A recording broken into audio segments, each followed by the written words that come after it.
I used to walk home late from work. Every night, the same quiet streets, the same dim yellow streetlights, the same empty sidewalks. Until the night the man appeared. I first noticed him from a distance, standing directly under a streetlight across the intersection. Not leaning, not moving, just standing. His head tilted slightly upward, as if he was studying the light bulb above him. I slowed down, expecting him to look at me. He didn't. The next night, he was there again. Same spot, same posture, same stillness. This time, he was facing me. I crossed the street on the opposite side, pretending not to notice, but I couldn't help glancing back. He didn't turn. He didn't step forward. He didn't acknowledge me at all. He just watched. On the third night, he stood closer, not under the streetlight, but just outside of it, as if the light was outlining him instead of revealing him. I could see more details. A long coat, hands hanging too low, and a face I couldn't quite make out. Not because it was in shadow, but because it felt blank, like my eyes refused to focus on it. I picked up my pace. My heartbeat echoed in my ears. I kept telling myself, he's just some guy. He's waiting for someone. He's harmless. Then he whispered something. Not loudly, not directly at me.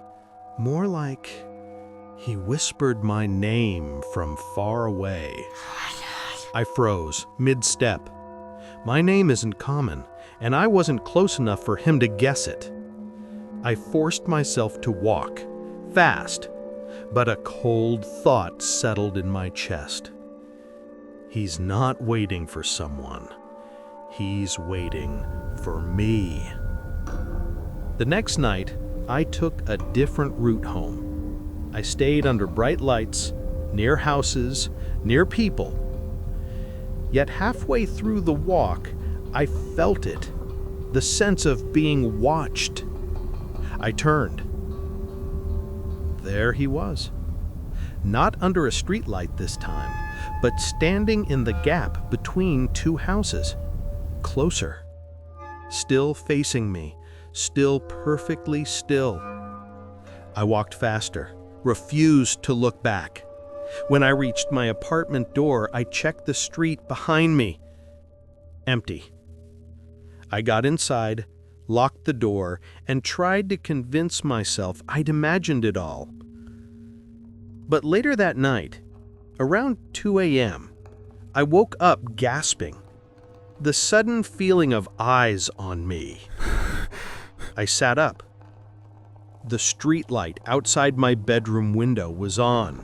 Its yellow glow washed across the parking lot. And underneath it, standing in that same impossible stillness, was the man, looking up at my window. He didn't blink. He didn't shift. He didn't breathe. He was closer than ever, like he had followed my route, learning where I lived one night at a time. I shut the blinds, but the light still cast a faint shadow on the wall. A tall silhouette, perfectly still, perfectly centered. I didn't sleep. In the morning, when sunlight came in, I checked the parking lot. He was gone. But on the pavement beneath the streetlight, in a perfect circle under the bulb, there were footprints. Not shoe prints, just dark, charred marks, as if the ground had burned where he stood.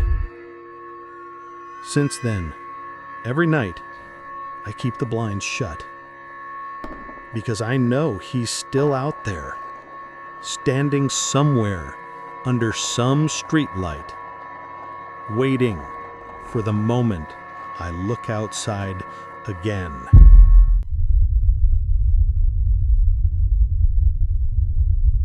Shadows are supposed to follow you, match you, mirror you. Mine stopped doing that 3 weeks ago. It began on an ordinary afternoon. I was in my hallway, grabbing my coat, and I noticed my shadow on the opposite wall. It looked normal, except the arm wasn't raised like mine.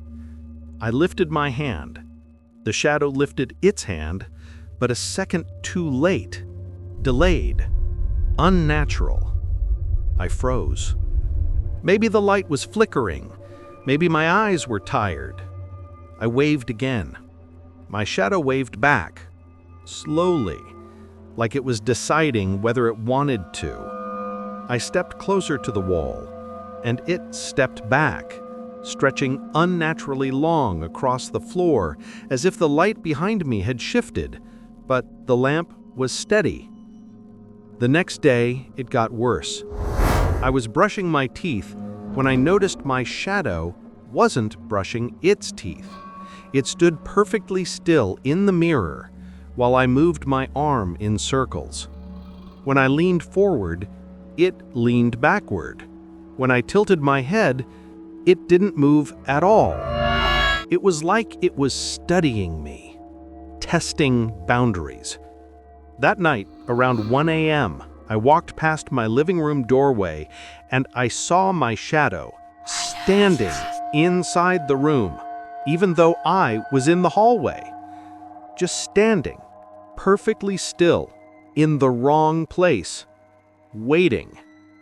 I backed away slowly, turned on every light in the apartment. But shadows don't disappear just because you brighten the room. They get sharper. And that night, mine looked sharper than ever. Edges too clean, too defined, following me too closely. But the moment I stopped moving, it didn't. It stayed one step behind, like it wanted me to know it wasn't stuck to me anymore. 2 days later, it escalated. I was making coffee, morning sun pouring through the window. My shadow stretched across the floor beside me, except my arms were by my sides, and the shadow's arms were crossed. I stared at it. It stared back, or I felt like it did. I lifted my hand slowly. It didn't mimic me. Instead, it placed its hand on my shoulder, its hand, not mine, and I felt cold pressure there, the weight of something unreal. I dropped the mug. It shattered. The shadow didn't flinch. That night, I decided to record myself. I set up a camera, turned off all lights except one lamp, and stood in the center of the room. My shadow stretched behind me. I raised my right arm. It didn't. I raised my left. Still nothing. Then, after several seconds, my shadow slowly lifted both arms at the same time. Not copying me, not reflecting me, showing me it didn't have to obey anymore, as if it were waking up. I backed away, terrified, and the shadow stepped forward, separating from my feet, peeling off the floor like wet cloth. I ran, slammed the door to my bedroom, and watched the light under the door. My shadow spilled across the gap, a dark smear crawling under the wood toward me. I slept with the lights on and left in the morning. When I returned hours later, everything looked normal. But shadows don't disappear. They just wait in the corners. And now, when I walk through a room, I always feel one footstep behind me, a quiet, soundless presence. Not my reflection, not my double, just my shadow, waiting for the right moment to finally step out and take my place.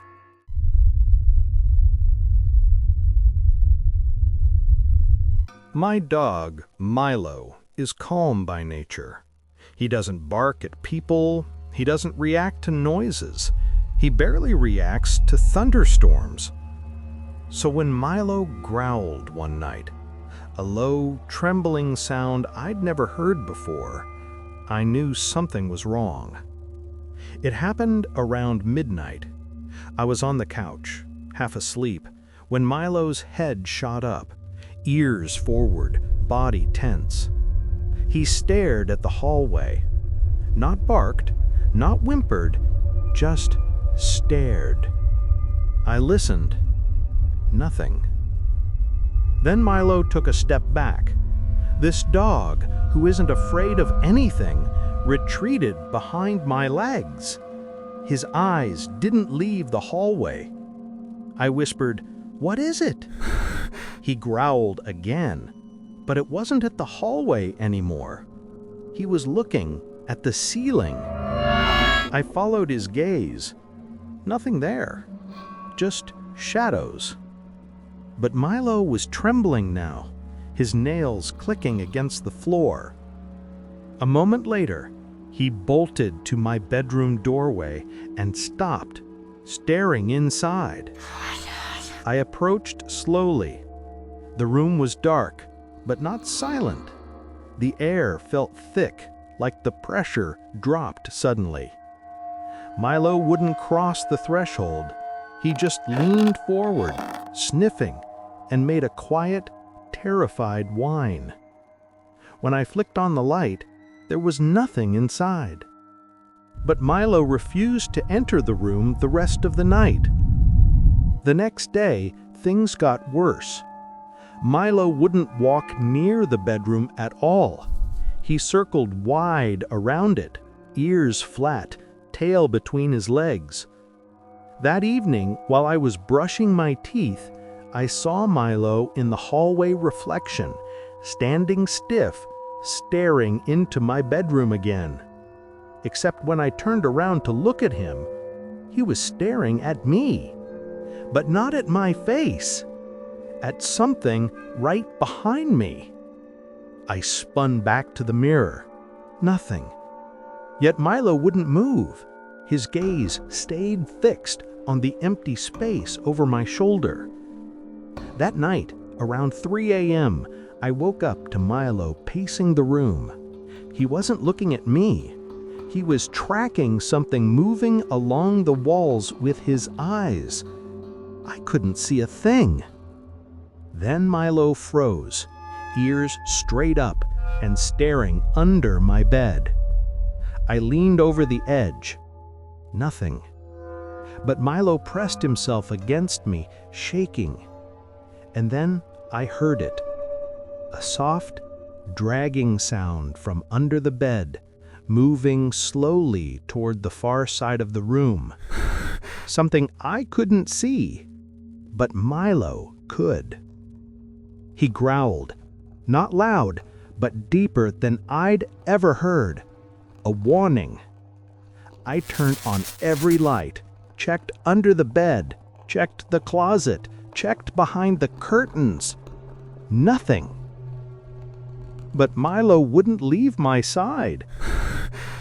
The next morning, I found deep scratch marks along the baseboards, long, uneven, as if made by nails dragged slowly along the wood. Milo sniffed them, whined, and backed away. He won't enter the bedroom anymore, and sometimes, late at night, I hear him growling softly at the empty air, eyes following something I still can't see. But whatever it is, Milo sees it clearly. And lately, I'm starting to feel when it's standing behind me too.